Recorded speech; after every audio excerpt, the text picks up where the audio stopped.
হঠাৎ করে ভাই খেয়াল করতে পারলো যে গাড়ির যে লুকিং গ্লাসে দেখা যাচ্ছে যে একটা আপনার কিছু দৌড়ে আসতেছে।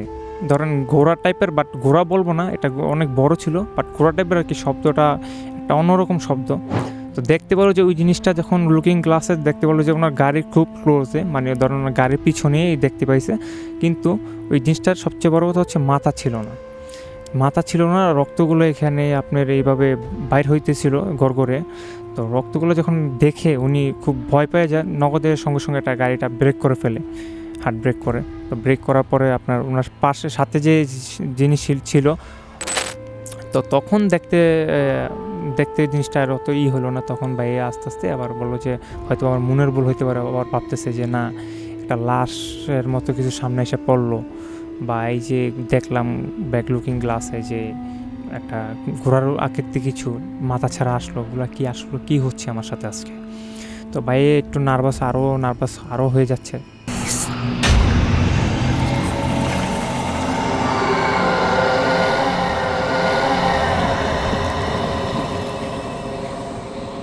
তো আমি যেই ঘটনাটা বলবো সেই ঘটনাটা ঘটে গেছে একটি অ্যাম্বুলেন্স ড্রাইভারের সাথে। সে আমার বড় ভাই হয়, তো সে আমাকে শেয়ার করছে। আজকে আমি আপনাদের মাঝে এই ঘটনাটা শেয়ার করব। তো ঘটনাটা যখন ঘটে তখন হচ্ছে এটা 2014 দিকে হবে মেবি ঘটনাটা, ভাই আমাকে যেতটুকু বলছে 2014 দিকে।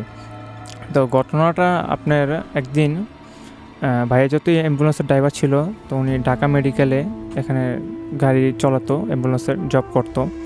তো সে একটা লাশ নিয়ে যেতে হবে আপনার শরীয়তপুরের দিকে।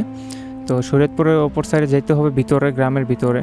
তো তখন তিনি একা ছিলেন, তার সাথে কোনো ওনার যে অ্যাসিস্ট্যান্ট বলেন বা হেল্পার বলেন সাথে উনি ছিলেন না। তো উনি যেহেতু একা যেতে হবে, আর ভাইয়ার শরীরটা অত ভালো ছিল না, এর আগে কয়েকটা জায়গায় গেছেন লাশ টাশ নিয়ে বা কাজ টাজ করছেন, তো অনেক দিন টায়ার ছিলেন বিদায় সাথে একজন নিয়েছেন, ওনার এক পরিচিত ভাই আর কি। তো যেভাবে ভাই ঘটনাটা বলতেছে আমি সেভাবে শুরু করছি। তো ভাই একদিন একটা লাশের নিয়ে যেতে হবে শরীয়তপুরে, ওখানে যখন, তো যতটুকু জানতে পারছে যে লাশটা মেবি আপনার সুইসাইড করা, পারিবারিকভাবে কোনো কারণে এটা হচ্ছে আপনার লোকটা আর কি সুইসাইড করে। তো তখন আর কি এই লোকটাকে নিয়ে আপনার ওই ডেড বডিটাকে নিয়ে আপনার ওনার গ্রামের বাড়ি যেতে হবে। তো ভাইয়ে রাত আনুমানিক 10টা কি 11টার দিকে রওনা দিল। তো রওনা দেওয়ার পরে আস্তে আস্তে আপনার যখন মাওয়া ঘাট গেল, যাওয়ার পরে ঠিকই চলতেছিল। তো মাওয়া পার হওয়ার পরে, মানে নদীর ওপারে যাওয়ার পরে যখন আপনার গ্রাম সাইডে ঢুকছে, তখনই আর কি মূল কাহিনিটা শুরু হয়। তো কাহিনিটা শুরু হয় আপনার দেখা যাচ্ছে ভাইয়া যখন গাড়ি চালাচ্ছিল, তো অলমোস্ট ভাইয়ের গাড়ির স্পিড ছিল 100 কি 110 এরকম ছিল, যত রাস্তা একদম শুনশান ফাঁকা ছিল। তো ভাইয়ের আবার ভয় হইতেছিল যে কোনো ডাকাতের চক্রান্ত যত নাও পড়তে পারে, যত না পড়ে, সেই জন্য ভাইয়া ওর আর কি আপনার এই যে আপনার গাড়িটির একটু স্পিডটাই চলাচ্ছিল। তখন হচ্ছে আপনার ভাইয়া যেটা একটু খেয়াল করতে পারে আস্তে আস্তে রাতটা গভীর হচ্ছে এবং সময়টাই হচ্ছে, তখন দেখতে পারলো যে ভাই যে স্পিডে গাড়িটা চলেছে, বা মাওয়া ওই পারে যাওয়ার আগে যেই আপনার হচ্ছে স্পিডটা ছিল, ওই স্পিডের মতো স্পিডটা পাচ্ছে না। মানে গাড়িটা ধরেন আপনার স্লো হয়ে যাচ্ছে, মানে টান আপনার দেখা যাচ্ছে 100-র উপরে, বাট এরকমভাবে গাড়ি চালাচ্ছে লাগে যেন উনি 60 কি বা 70 এরকম গাড়ি চালাচ্ছে, বাট গাড়ির টান কিন্তু উনি দেখতেছে 100-র উপর।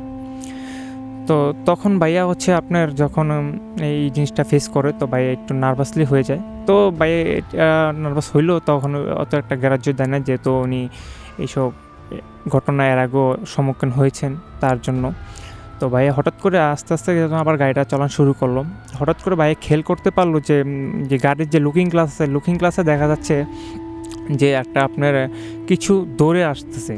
ধরেন ঘোড়া টাইপের, বাট ঘোড়া বলবো না, এটা অনেক বড় ছিল, বাট ঘোড়া টাইপের আর কি, শব্দটা একটা অন্যরকম শব্দ। তো দেখতে পারো যে ওই জিনিসটা যখন লুকিং গ্লাসে দেখতে পারলো যে ওনার গাড়ির খুব ক্লোজে, মানে ধরেন ওনার গাড়ির পিছনেই দেখতে পাইছে, কিন্তু ওই জিনিসটার সবচেয়ে বড় কথা হচ্ছে মাথা ছিল না, রক্তগুলো এখানে আপনার এইভাবে বাইর হইতেছিল গড়গড়ে। তো রক্তগুলো যখন দেখে উনি খুব ভয় পেয়ে যায়, নগদের সঙ্গে সঙ্গে একটা গাড়িটা ব্রেক করে ফেলে, হার্ড ব্রেক করে। তো ব্রেক করার পরে আপনার ওনার সাথে যে জিনিস ছিল উনি এবং ওই বলতে ভুলে গেছি যে ওনার লাশের সাথে একজন ছিল, ওনার ওই লাশের হয়তো কোনো একজন পরিচিতই হবে, বাট এখানেও যেহেতু লাশ যেই মারা গেছে লোকটা উনি এখানে হচ্ছে আপনার ব্যাচেলর হয়তো থাকতো, এই জন্য ওনার একজন পরিচিত রিলেটিভ এখানে নিয়ে লাশটার সাথে পাঠাইছে। আর ওনার যে আত্মীয় স্বজন এবং গার্ডিয়ান ছিল সবাই আপনার বাড়িতেই ছিল। তো আপনার ওই গাড়িটা ব্রেক করার সাথে সাথে ভাইয়ার যে সাথে যে ওনার একটা পরিচিত ভাই গেল, তো উনি আবার বলে উঠলো যে কী হয়েছে। ভাইয়ের নাম ছিল রাসেল। তো রাসেল ভাইয়া বললো যে না কিছু না, তুই ঘুমা। যেহেতু ভাইয়াকে ওই জিনিসটা বলে না এই কারণে যেহেতু উনি এই লাইনের না বা ওনার সাথে আসছে জাস্ট ওনাকে একটু হেল্প করার জন্য, যেহেতু একা যাইবে ওই জন্য জাস্ট বাইকে নিয়ে নিছে। তো এই জন্য বাইকে বলে না যেহেতু বাইরে ভয় না পায়। তো হঠাৎ করে তো এটা গেল এখানে। তো ভাই আবার দোয়া দুটো পরে মনে মনে কিছু জানায় না ওনাদের কাউকে, ওই লাশের সাথে যে ব্যক্তিটা ছিল ওনাকেও জানায়নি এবং ওনার সাথে যে আসছে ভাইয়ের সাথে লোকটা ওনাকেও জানানো হয়নি, রাসেল ভাই কাউকে জানা নেই। তো উনি নর্মালি আবার দোয়া দুটো পরে আবার গাড়িটা আবার চলান শুরু করেছে। তো স্টার্ট দেওয়ার পরে গাড়িটা নর্মালি কখন ভালোই চলছে। হঠাৎ করে বাইরে এরকম মনে হচ্ছে যে আপনার মানে যে আপনার গাড়িটা অ্যাম্বুলেন্সটা ওটার উপরে মানে ছাদের উপরে ইট পাটকেল অনেক জোর থেকে ইট পাটকেল মারতেছে, যেরকম হয় ঠুসঠাস শব্দ এরকম হচ্ছে। তখন আর কি ভাইয়ে একটা জিনিস খেয়াল করলো যে ওনার যে পাশের লোকটা মানে যে ভাইটাকে নিচে উনিও ঘুমাচ্ছে, প্লাস ওই যে লাশের সাথে যে লোকটা ছিল উনিও ঘুমাচ্ছে। তখন ভাইয়ে ভাবলো যে ওই এদেরকে ডাক দেবো, ওদের ঘুমাচ্ছে অনেকটা অ্যাড আছে, তো এদের ঘুম নষ্ট না করে ভাইয়া তুসি না পাত্তা দিয়ে ভাইয়ের মতো নর্মালি গাড়ি চালাচ্ছে। তো গাড়িটা যখন চালাচ্ছে তো আস্তে আস্তে রাত গভীর হচ্ছে তখনই আর কি ওই যে ইট পাটকেলের শব্দটা বিশেষ করে এটা অনেক মানে শব্দটা আরও বেশি বাড়তে শুরু করলো। তো ভাইয়া কী করলো, সামনে চলতে ভাই দেখতেছিল যে ভাবতেছিল যে যদি আশেপাশে কোনো দোকানপাট বা বাজার পাওয়া যায় ওখানে গাড়িটা ব্রেক করবে, একটু সময় নেবে। দেন চলতে দেখলো যে একটা ছোট্ট একটা বাজার মানে একদম প্রায় বন্ধ হয়ে যাবে, অলমোস্ট রাত কত 1টার দিকে হয়ে গেছে সময়টা। তখন আপনার বাইরে একটা বাজার দেখতে পেলো যে ছোট একটা বাজার, কয়েকটা চার দোকান আছে। তো ওখানে একটা চার দোকানই শুধু খোলা ছিল, কয়েকটা লোক ছিল।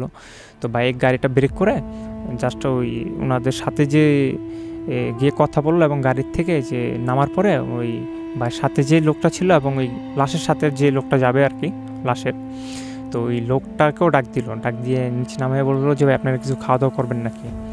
তো বললো না আমরা কিছু খাবো না, আপনি কিছু খান না, আর আপনার ফেস দেখে মনে হচ্ছে যে ভাই আপনি কি কোনো নার্ভাস কিছু হয়েছে। না কিছু হয় না ভাই। তখন ওই ঘটনাটা তাদেরকে বলে নাই যেহেতু ওনারা ভয় পাইতে পারে বা ওনার সাথে যে আসছে রাসেল ভাইয়ের সাথে, তো এই ভাইটা হয়তো বা ভয় পাইতে পারে, এই জন্য ভাই বলে নাই জিনিসটা। তখন আর কি ভাইয়ের নর্মালি কী করলো, চা খাইলো, তারপর ভাই স্মোকিং করতো, তো একটা সিগারেট জ্বালালো খাওয়া দাওয়া করার পর। তখন হচ্ছে ভাইয়ের নর্মালি আবার গাড়িটা চলা শুরু করলো। তো একটু ধরেন 15-20 মিনিট ভাইয়া যেটা বললো আর কি আমার কাছ থেকে যে ভাই 15 থেকে 20 মিনিট গাড়িটা চলানোর সময় খুব ভালোই চলছে। পরবর্তীতে ওই বাজার থেকে বের দেওয়ার পর তো নর্মালি আবার গাড়ি যেমন চলতেছে। তো একটা পর্যায়ে দেখলো যে রাত্রের বাজে অলমোস্ট গভীর রাত হয়ে গেছে। তখন ভাইয়া সুন্দর গাড়ি চালাচ্ছে। তখন ভাইয়া যেটা দেখতে পেলো, যেটা দেখে আর কি ভাই ভয় পাইলো, এতক্ষণ যা ঘটছে ওগুলো তো ভাই এমনিতেই নার্ভাস হয়ে রয়েছে। তখন আস্তে আস্তে দেখলো যে রাস্তার একদম শুনশান, চারোপাশ দিয়ে গাছপালা, মাঝে মাঝে দু একটা বাড়িঘর দেখা যায় বাট বোঝা যায় না, যেগুলো আলোর মাধ্যমে পড়ে ওগুলোই বোঝা যায়। তো ভাইয়া দেখতে পেলো যে হঠাৎ করে যে ভাইয়ের সামনে কোনো একটা লোক মানে বৃদ্ধ লোক গাড়ির সামনে এসে পড়লো। তো ভাই নর্মালি যেই কাজটা করলো সাথে সাথেই একবারে হার্ট ব্রেক করার পরে দেখলো যে ভাই গাড়িতে নামলো, যে কী পড়লো এটা সামনে একটা মানুষের মতো দেখি। তো গাড়িতে নামার পরে ওই লোকগুলো সজাগ হয়ে পড়ে, ভাইয়ের সাথে লোকটাও এবং ওই লাশের সাথে লোকটাও আপনার সজাগ হয়ে পড়ে। তখন নামার পরে ভাইয়া বললো যে ওই লাশের সাথে যে লোকটা উনি আবার বলে উঠলো যে ভাই কী হয়েছে, আপনার গাড়ি কেন ব্রেক করলেন। তখন ভাইয়া বলে উঠলো যে না এমনিতেই আমি একটু অসুস্থ ফিল করছি, যার কারণে এই জন্য আমি গাড়িটা ব্রেক করছি, আপনি তো হয়তো বা কিছু সমস্যা হয়েছে কিনা এই জন্য দেখতে। তখনও ভাই কিছু বলে না জিনিসটা ওনাদের কাছ থেকে এড়িয়ে যাচ্ছে। তো তখন হচ্ছে আপনার আবার এই কথা বলার পরে লাশের লোকটা গাড়িতে বসলো, ওনার সাথে জন্য আবার বসলো। তো গাড়ি চলাচ্ছে আমি এই কথাটা আবার মাঝখান থেকে বলে নিই, যেহেতু ওনার সাথে যে লোকটা আসছে মানে ভাইয়ের সাথে, রাসেল ভাইয়ের সাথে, ওই লোকটা আবার উনি ডিউটি শেষ করে আসছে, তো ওনারও ক্লান্ত শরীর ছিল, বা ওই লাশের সাথে যে লোকটা উনি একলা লাশটা নিয়ে একটু দৌড়াদৌড়ি করছে বা মেডিকেলের ব্যাপার স্যাপার, তো এখানে কাজ কাম করছে, তো উনিও খুব টায়ার্ড ছিল, যার কারণে ওনারা দুজন মানে খুব কম সময় জাগ্রত ছিল, মানে ঘুমিয়েছিল, বেশিরভাগ সময় গাড়িতে ঘুমাইছে, বিশ্রাম নিচ্ছিল। তো তখন দেখতে জিনিসটা আর অত হলো না, তখন ভাইয়া আস্তে আস্তে আবার বললো যে হয়তো আমার মনের ভুল হইতে পারে, আবার ভাবতেছে যে না একটা লাশের মতো কিছু সামনে এসে পড়লো, বা এই যে দেখলাম ব্যাক লুকিং গ্লাসে যে একটা ঘোড়ার আকৃতি কিছু মাথা ছাড়া আসলো, ওগুলো কি হচ্ছে আমার সাথে আজকে। তো ভাই একটু নার্ভাস আরও হয়ে যাচ্ছে। তো হঠাৎ করে যে বাইরের যে লোকেশনটা ছিল গাড়ি চলাতে যে অমুক জায়গা দিয়ে অমুক বাড়িতে যেতে হবে, তো অমুক বাড়িতে যেতে হবে ভাই, অমুক জায়গা দিয়ে যাবে। তো অমুক জায়গাটা আসছে যে এই প্রাইমারি স্কুলটার সামনে গিয়ে মানে যে মোচড় দিয়ে রাস্তা দিয়ে ঢুকবে, যে লাশটা নেবে ওই বাড়িতে, তো ওখানে যাবে। তো ভাই নর্মালি ভাবতেছিল যে ওই যে লাশের সাথে যে লোকটা ছিল ওনাকে জিজ্ঞাসা করবে, বাট ওই জায়গাটা যাওয়ার পরে দেখতেছে যে একটা লোক, মানে এটা ছিল আপনার ভাইয়া 3 রাস্তার মোড়, সাথে একটা প্রাইমারি স্কুল ছিল, আমি স্কুলটার নামটা আমার খেয়াল নেই এক্স্যাক্টলি। তো রাসেল ভাই যেটা বললো যে উনি একটা লোককে বসা থাকতে অবস্থা দেখলো, লোকটা মানে আনুমানিক অনেকই সাধারণ একটা মানুষের মতো লম্বা না, আমরা মানুষরা যতটুকু লম্বা থাকি তার থেকে অনেক লম্বা। তো ভাই এত কিছু ভাবেন না, যেহেতু ভাই রাস্তার ভিতরে একটা দুর্ঘটনার সম্মুখীন করে এসেছে, এবং ভাই এই জন্য ভাই এই লোকটাকে ডাক দিল যে এ যত টায়ার্ড আছে একে জিজ্ঞেস করি, হয়তো এই এলাকারই বলে দিতে পারবে। ভাইয়ের জানা ছিল যে এখান থেকে ওই যে লাশটা যে বাড়িতে নেবে বা যে জায়গাতে নেবে সেটা আপনার বেশি দূর না। তো ভাইয়ে ওই লোকটাকে ডাক দিল, লোকটা 3-4বার ডাক দেওয়ার পরে ভাইয়ের দিকে ঘুরে তাকালো, তো আসলো ভাইয়ের সাইড দিয়েই আসলো। তো আসলোর পরে ভাইয়া বলতেছে যে অমুক বাড়িটা কোন জায়গায়, অমুক জায়গাতে একটা লাশ নিতে হবে, আমাদের ডেড বডি নিয়ে আসছি, তো একটু যদি হেল্প করতেন। তখন ওই লোকটা কথা বলে না, জাস্ট এভাবে আঙ্গুল দিয়ে বলে দিল যে এদিক, মানে বুঝিয়ে দিল যে থেকে এদিক একটু সামনে যাও, বাড়ি দেখতে পাবো। তো বাইরে যেহেতু লাশ নিয়ে আসছে, বাইরে আগেও অনেক লাশ নিয়ে গেছে, বা তো ভাইয়া জানা ছিল যে অমুক বাড়ির হয়তো বা সামনে একটা চার দোকানের ইঙ্গিত দিল, বা এই জিনিসটা এখানে নিয়ে করতে হবে। তো ভাই এই কথা শুনে তো ভাই আবার নর্মালি গাড়িটা ব্যাক করে আবার ওইদিকে ঘোরালো। লোকটা আর কি জাস্ট কথা বলার ভিতরে শুধু ভাই বললো যে এতটুকু বলছে যে অমুক দোকানের সামনেই বাড়িটা, এছাড়া কোনো কথা ওরকম বলে নেই। তো তখন ভাইয়ে গাড়িটা যখন ওই বাড়ির উদ্দেশ্যে রওনা করলো, মানে ছাড়লো গাড়িটা, তখন হচ্ছে আপনার বাড়িতে গেল, পৌঁছাইতে আপনার পৌঁছানোর পরেই ফজর আজান দিয়ে দিছে। ফজর আজান দেওয়ার পরে তো ভাইয়ে যত টায়ার্ড ছিল ভাই একটু গাড়িতে বিশ্রাম নেওয়ার পরে ওই লোকটার জানাজা হবে, তো জানাজা ভাবতেছিল ভাই যে লাস্টটা যত নিয়ে আসছি জানাজা দিয়েই একবারে চলে যাব।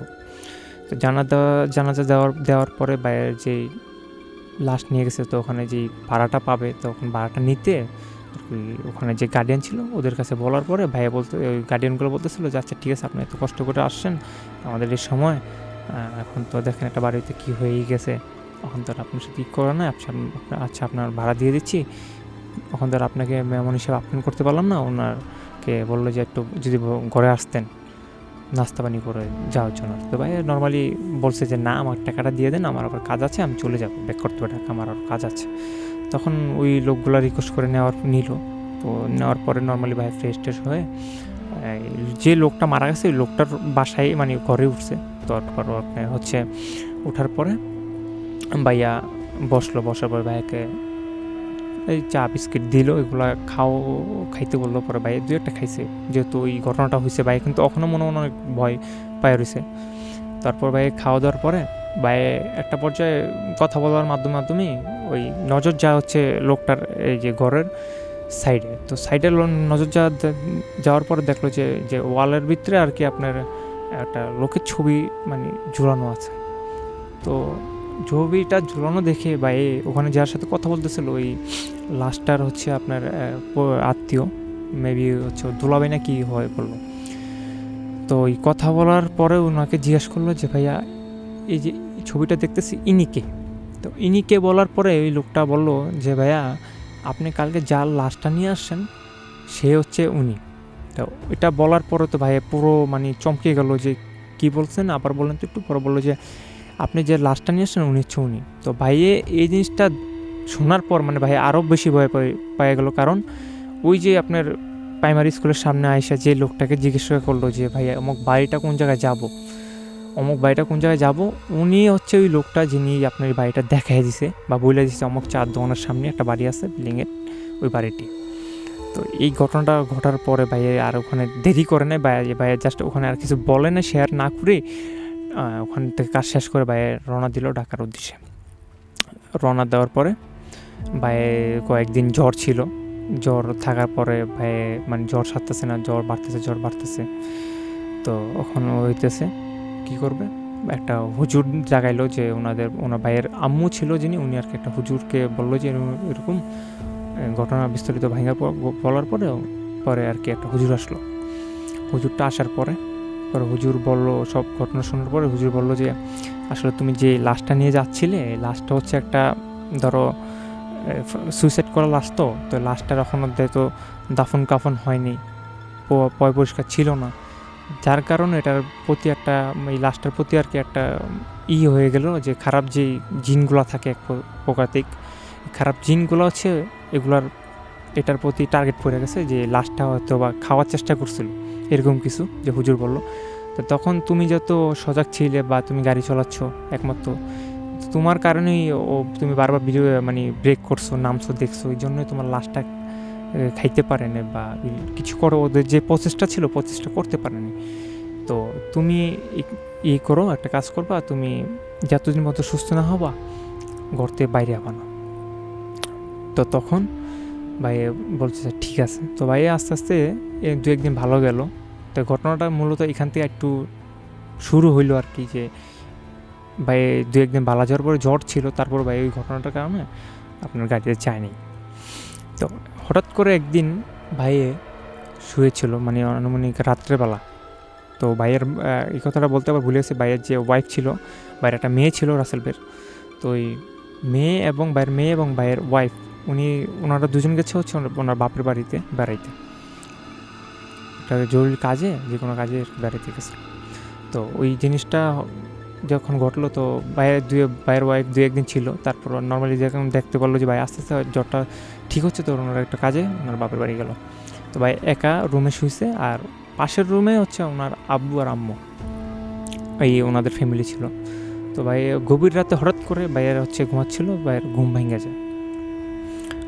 যায় যখন, তখন ভাইয়ের চেয়ে দেখলো যে ওই যে লাশটা উনি নিয়ে গেছে, ওই লাশটা হচ্ছে ভাইয়া বিশ্বাস করবেন না, উনি যেটা বলছে বিশ্বাসটা করা না করে এটা আপনাদের ব্যক্তিগত ব্যাপার, যে ভাইয়া দেখতেছে ফ্যানের উপর ওই লাশটা ঝুলতে আছে ঝুলন্ত অবস্থায়, মানে জিব্বা বাইর হয়ে রয়েছে।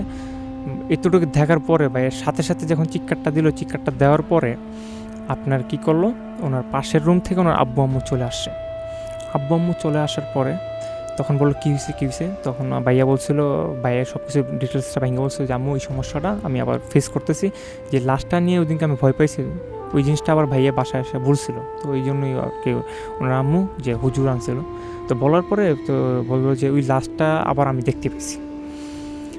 তো এরকম কন্টিনিউ ভাইয়ের সাথে হইতে থাকতো। দেখা যাচ্ছে ভাইয়ের যে বাসাটা থাকতো এটা হচ্ছে আপনার শাহবাগে, টিন সিট বাসা। তো টিন সিট বাসা, তো গলির মাঝে চিপা দিয়ে শোনা যেত বাইরে যেই রুমটাতে থাকতো, রুমটার সাইডে জানলা ছিল, জানলার পাশেই হচ্ছে আপনার শোনা যেত যে অনেক সময় ভাইয়ের নাম ধরে একবার দুবার এর বেশি কেউ মানে রাসেল বলে ডাইকা চলে যেত, মানে কণ্ঠটা এক প্রকার মানে মেয়েদেরকেও বলতে পারবেন না, এক প্রকার ছেলেদেরও বলবেন, এই একটা অদ্ভুত কণ্ঠ আর কি। বা কোনো সময় দেখা যাচ্ছে আবার ওই গাড়ির মতো আপনার ওনার বাড়ির চালে মানে ইট পাটকেল জোরতে মারতেছে। তো তখন যখন উনি আবার ইট পাটকেল মারতেছে, রুম খুলে যখন বাড়ির বাইরে বাড়াচ্ছে, তখন দেখতে পারলো যে আবার কেউ নাই, মানে নর্মালি ক্লিয়ার একদম শুনশান, কোনো শব্দ টব্দ বা ইট পাটকেল মারার কোনো নাই এখানে। তো ভাই এরকম চলতে ভাই গাড়িতে যাইতে পারতেছিল না। ভাইয়ের এক প্রকার জীবিকা যেই কাজটা ছিল ড্রাইভিং, একমাত্র উনি ওনার ফ্যামিলির ভরসা ছিল, যেহেতু ওনার বাবাও বৃদ্ধ ছিল, মাও বৃদ্ধ ছিল, আর ওনার ওয়াইফ নর্মালি টুকটাক টেলার্সের কাজ করতো, তো এই দিয়ে ওনাদের সংসার চলতো। তো ভাই যেহেতু গাড়ি চাইতে পারতেছিল না, ঘর ভাড়া, তারপর হচ্ছে আপনার আদার্স ঋণ টিন এগুলো বেড়ে যাচ্ছিলো। তো ভাইয়ের ঘটনাগুলো দিনকে দিন বাড়তেছিলো, ভাইয়ের দিনকে দিন শুকিয়ে যাচ্ছিলো। যে একদিন দেখতেছে ফ্যানের ভিতরে লাশ ঝুলে রয়েছে, ওই লাশটা আবার দেখতেছে কেউ ডাকতেছে, কেউ ওনার ঘরের নখ করতেছে, চালের উপর ইট পাটকেল মারতেছে। এগুলো মারার পর তো ভাই পুরো এখন আর ভাই গাড়িতেও যেতে পারতেছে না, বা হচ্ছে আপনার কী করতেছে, ঘরের থেকে বাইরে যেতে পারতেছে না, এক প্রকার উনি অসুস্থ হয়ে যাচ্ছে, দিনকে দিন ওনার অবস্থা খারাপ হচ্ছে, শুকিয়ে যাচ্ছে। তখন ওই হুজুরকে আবার ডাকা হলো। হুজুর যেটা করলো, দেখার পর হুজুর বললো যে এটা তো আমার দ্বারা সম্ভব না, আমার যে উস্তাদ আছে এখানে, আপনি ওর দ্বারা যান, ওখানে গিয়ে ওনার কাছে গিয়ে মানে খুলে বলেন বিস্তারিত, যদি উনি কিছু করতে পারে। তখন ভাইয়ের ফ্যামিলি ওই ঠিকানা নিয়ে হুজুরের মাধ্যমে ওই বড় হুজুরের কাছে গেল। তো বড় হুজুর দেখে ওনাকে সব ঘটনা শুনলো ওনার থেকে। শোনার পরে বললো যে দেখো, আসলে তুমি যে লাশটা নিয়ে গেছো, এই লাশটা হচ্ছে একটা ফাঁসির লাশ।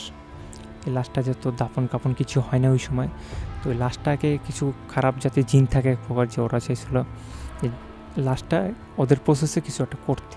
তো তুমি যেহেতু বাধা দিছো, এই জন্য তোমার প্রতি ওদের একটা ক্ষোভ রয়ে গেছে বা রাগ রয়ে গেছে, এই জন্য তোমার সাথে এরকম করতেছে এবং চাচ্ছে যে তোমার একটা ক্ষতি করবো।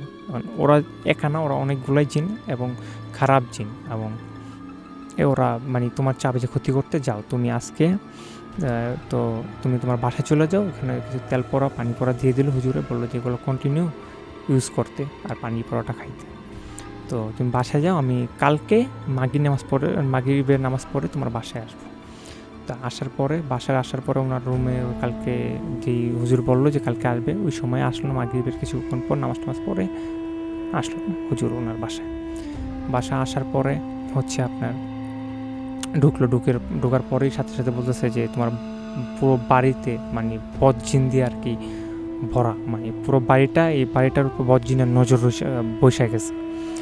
তো তখন ঘটনা শোনার পরে বললো ভাই বললো যে হুজুর আমাকে যেভাবে হোক কিছু একটা করে আমার বাঁচান, আমার ফ্যামিলিটা চলতেছে না, আমিও দিনকে দিন শেষ হয়ে যাচ্ছি। তখন হচ্ছে হুজুর বললো যে এটা একমাত্র থামানো সম্ভব একভাবেই, তুমি যেই লাশটা নিয়ে গেছো ওই লাশটার বাড়িতে, যেখানে নিয়ে গেছো ওই বাড়িতে যেতে হবে এবং ওই কবরস্থান থেকে, ওই লাশের কবরস্থান থেকে এক মুঠো মাটি নিয়ে আসতে হবে। তো যেই কথা সেই কাজ। হুজুর কয়েকদিন প্রাথমিক ট্রিটমেন্ট দেওয়ার পরে ভাই হালকা পাতলা সুস্থ হলো, বাট ওই ঘটনাগুলো কন্টিনিউ হচ্ছে মানে ভাই ঘুমালে ভাইয়ের আশেপাশে কেউ ঘুরতেছে বা কেউ আবার এই ইট পাটকেল মারতেছে। তখন ভাই এই হুজুরের মাধ্যমে হুজুরকে নিয়ে, হুজুর সাথে গেছিলো, ওই লাশটার বাড়িতে গেল, ওই ডেড বডিটা যেখানে দিয়ে আসছিলো। তো ওখানে যাওয়ার পরে ওই এলাকা যারা ছিল ময়মুরবি, তাদের সবাইকে আপনার খুলে বলার পরে সবাই বলছে যে আচ্ছা ঠিক আছে, এরকম হতেই পারে, আমরা আপনাকে হেল্প করব। তো তখন আপনি আজকে রাত্রে, বা হুজুর বললো যে আজকে রাত্রেই এক মুঠো মাটি আনতে হবে। তো এটা দিনে হবে না, এটা রাত্রে আনতে হবে এবং ওই বাইরে আনতে হবে একা। তো ভাইকে যখন পাঠাবে, তো হুজুর অনেক তদবির দিল, দোয়া দুরুস পরে ফুটরু দিয়ে বললো যে তুমি যাও, ভয় পাবা না, এবং তুমি যখন মাটিটা আনবা দেখবে যে তোমার আশেপাশে অনেক কিছু দেখতেও পারো বা অনেক আওয়াজ শুনবা, কখনো পিছনে তাকাবা না, তুমি নর্মালি মাটিটা নিয়ে চলে আসবা। পরে যখন আপনার ওই ভাই 12টা বাজলো, পরে ওই ভাই যা গেল, ভাইকে হুজুর দোয়া দূর পরে দিল।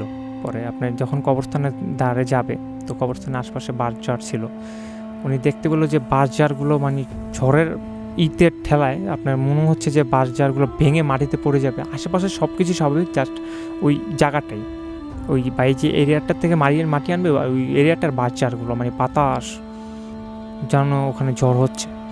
তো তখন আপনার আস্তে আস্তে সাহস করে দোয়া যেতুরই পারতো ওগুলো পরে আস্তে আস্তে আগুনের পরে ওই কবরের সামনে যায়, এক মুঠো মাটি নেয়। মাটিটা নেওয়ার সময় মনে হচ্ছে যে ওনার হাতটা কেউ ধরে রাখছে, এরকম কেউ। তো এটা নর্মাল পাক্তা না দিয়ে সাহস মনে রাখে যে এটা না করলে তো উনি বাঁচতে পারবে না।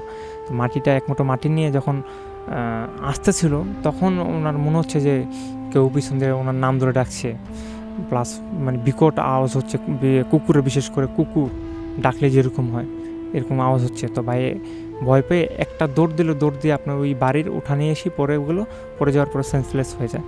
তখন আর কি হুজুর ওনাকে পানি টানি দিয়ে পরে সুস্থ করার পর জ্ঞান আসার পরে মাটিটা নিয়ে ঢাকায় চলে আসছে শাহবাগে।